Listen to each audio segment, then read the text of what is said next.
Get in here and shut the door. There has been a new lawsuit that dropped against Diddy. I know. How many are we up to? 101. Like it's Dalmatians. There's been a new lawsuit that dropped against Diddy. But here's the thing. This lawsuit has the same MO as what happened in the Jay-Z Diddy case. And guess what?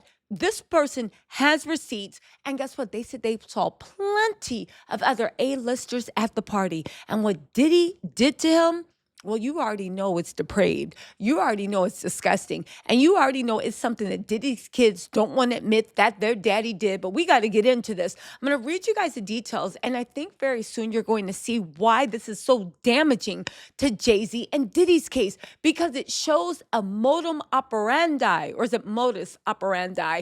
Baby, it shows the MO. And it shows what Diddy is into, how it works. This, that, and the third. Let's get into this. This is directly off the desk of Tony Busby. Now, it is suing Diddy, Daddy House, da-da-da-da-da-da-da. All right? So I think everybody that's being sued in the other Diddy case, the one where Jay-Z is also attached. Let's get into the actual facts of the case. It is a Busby special where they outline everything and everybody that said Diddy was a monster. But listen to this, the factual allegations.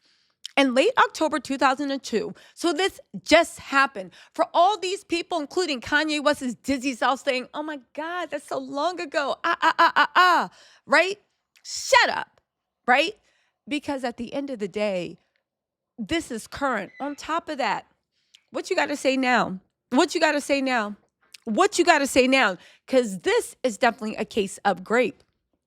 It says, in late October 2022, Doe, a young musician, traveled to California to spend several weeks playing music in or around Los Angeles. On November 4th, 2022, Doe performed on the street near a popular nightclub, singing and playing his guitar. So this is a man. He's going by John Doe. Now, for all you guys being like, what? You traveled all the way to California to play music on the street? A lot of musicians get discovered that way. Just like people will travel to New York and play on the subway because you can 100%. You always see people playing cellos and harps on the subway. You can 100% be discovered on the subways and especially in the streets of Los Angeles. So is it for everyone? No. But again, people move to high traffic places where there's a lot of movers and shakers to be street performers. But let's get back into this. Near midnight, he was approached by a man dressed in dark clothing and wearing sunglasses and a Bad Boy Records hat. Remember how Little Rod, who has new music out right now, please go and support him. I would post it on my page, but I don't want to get hit with copyright. Remember how Little Rod said that he had to go to Booby Trap and he had to wear a Bad Boys record or a Love record hat to let everybody know that they were a part of Diddy stuff? The man complimented Doe on his talent and beautiful singing voice. Again, this is how it happens when you are discovered. But does it not sound like what the limo driver said? Well, we'll get into that. The man told Doe he was a scout for Diddy and that Diddy was looking for emerging talent. To the young Doe, this seemed like a potentially life-changing opportunity. Of course, it would seem life-changing to everyone and everything. The talent scout told Doe that Diddy was hosting an exclusive A-list birthday party that night and that the driver would come back to pick him up. Again, I think, was this Diddy's 51st birthday in 2022? Correct me if I'm wrong. However, you know Diddy goes big for all his birthdays. But where's the similarity? Diddy has people. Little Rod said it. The 13-year-old said it. The other one that got a soda from Diddy, that whatever, all said it. They have people looking. They have people scouting. When they say you're just his type, they tell you, yo, we're going to come back and get you. This is what they do. They go fishing. Predator for sure. And they said he would come pick him up. He exchanged contact information with the scout and proceeded to wait. Approximately an hour and a half later, a driver in an all-black Cadillac Escalade arrived, picked him up, and took him to the party. Now, did that other girl that said that she was raped by Diddy and passed around by a security, she was also picked up in an all-black Escalade. Again, the things are starting to map up. He was not given the address, but the party was held at a private home. Same thing that happened with the 13-year-old girl and all these people. Upon his arrival at the party, he met Diddy. Diddy's first words to him was, "So you must be Gammy, Gami. We'll call him Gammy. That's his stage name now. Before y'all say anything, I rushed and was on Google for 20 minutes trying to find Gammy, street performer, Los Angeles, Diddy. I couldn't find any pictures. I think I found a couple, but then I could have posted them. I don't know if it was the right person, first of all. And I could have posted it, but then I said, wait, they are trying to be a John Doe, so, you know. Plus, I don't even think I found the person. There was just, I couldn't make ID. Anyway, let's get into this, right? He came up to him and said, "Yo, so you must be Gammy. My assistant told me you have a beautiful voice. Sit down, have a drink with me. Let's talk business." Now, as far as I know, in 2022, his assistant was KK, unless he had his scouters saying they were assistants. He gave him a drink, and the two talked about his music goals and aspirations. He made numerous promises about helping him secure a major recording contract. Uh, okay. As the conversation progressed, he complimented. Doe was trying to kiss up to him, so he was like, "Yo, I like your chain, man, this and that." Diddy was like, if he would like to see his jewelry collection. He excitedly agreed because he thinks he's getting in with Diddy, not this mogul, rapist, psycho, but someone that can really make his career, introduce him, take him to the next level. He's excited. "Yeah, sure, I want to see your jewelry." As the conversation progressed, so the guy complimented Diddy again. Diddy led him to a private room elsewhere in the house.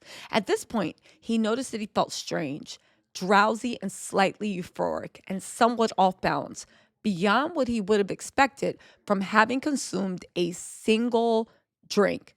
It became clear to him that something was wrong. He realized later that he had been rugged. A photograph, and then they give the photograph of what he was rugged with.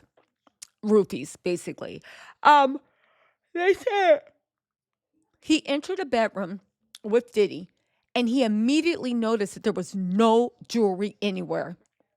Diddy bluntly asked him, "Yo, have you ever blanked a blank before?" Basically giving sloppy toppy. Doe was shocked. He was like, "No." And Diddy responded, "You should try it." Wow.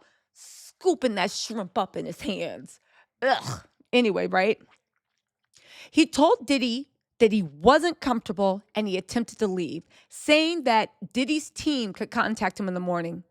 But Diddy refused to let him leave and insisted that he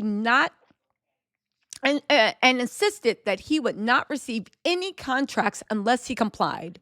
Despite his refusal of Diddy's advances, Diddy kept applying more pressure, continuing to make promises about launching his career. Eventually, and the guy was like, "No, I'm cool. No, have KK contact me. I gotta go." Eventually, Diddy lost his patience. He grabbed Doe's face, and forcefully inserted his blank into his blank. Doe felt trapped and had become more incapacitated from the rugs Diddy had given him. After orally raping him, Diddy undressed him and assaulted him. Oh my God, from the back before leaving the room. He was left largely incapacitated on the edge of the bed. Yo, this is who Kanye West was defending. What sick shit is Kanye and Bianca into? We'll get into that later. The next morning, an unknown person administered Doe an IV and told him that his ride was waiting outside. He was unceremoniously driven back to the nightclub and dropped off. He had no further contact with Diddy since the assault. As a result of the SA, he experienced damages including pain and suffering, mental anguish, and emotional torment. The interaction continues to humiliate and cause shame to him. Because of Diddy's power and notoriety, and because he was shocked and embarrassed, he did not report what happened. I can understand that. I can understand that. Most people, believe it or not, do not report what happens, especially if they're men. He became yet another essay victim of Diddy through the same pattern of abuse and influence that Diddy exercised over others previously. You guys, I know this is another Busby special, but this is actually huge. Why is that? Because think about it. He now has proof that this is systematic. That this, when you combine it with Little Rod's lawsuit, when you combine it with the federal government's lawsuit, when you combine it with what the 13-year-old said happened with him and the Jay-Z case, when you combine it with what everybody is saying, no matter who their lawyer is, and they were saying it from the beginning, I mean, yeah. Baby, it's a wrap for Diddy. It is not looking good. My condolences. Well, is condolence the right word to anybody that had to go through this? Don't forget, you guys, February 28th, 2025 is the last day that you can file any type of paperwork to sue anybody or Diddy. You can call Tyrone Blackburn, hit up Wigdor. You can do whatever you want. Do a Busby special if you like. However, February 28th, 2025 is the last time you are ever going to be able to use the Gender Motivated Violence Act and the Look Back Act. Make sure you take action. If something happened to you in California, I do believe you have until 2026. However, time is of the essence. Listen, you still have the power to make a real difference and to get justice for what was done with you. So keep it in mind, February 8th, 2025 is the very last day that they will allow any papers to be filed in court. All right, you guys, let me know what you think in the comments. I'll talk to you later. Bye.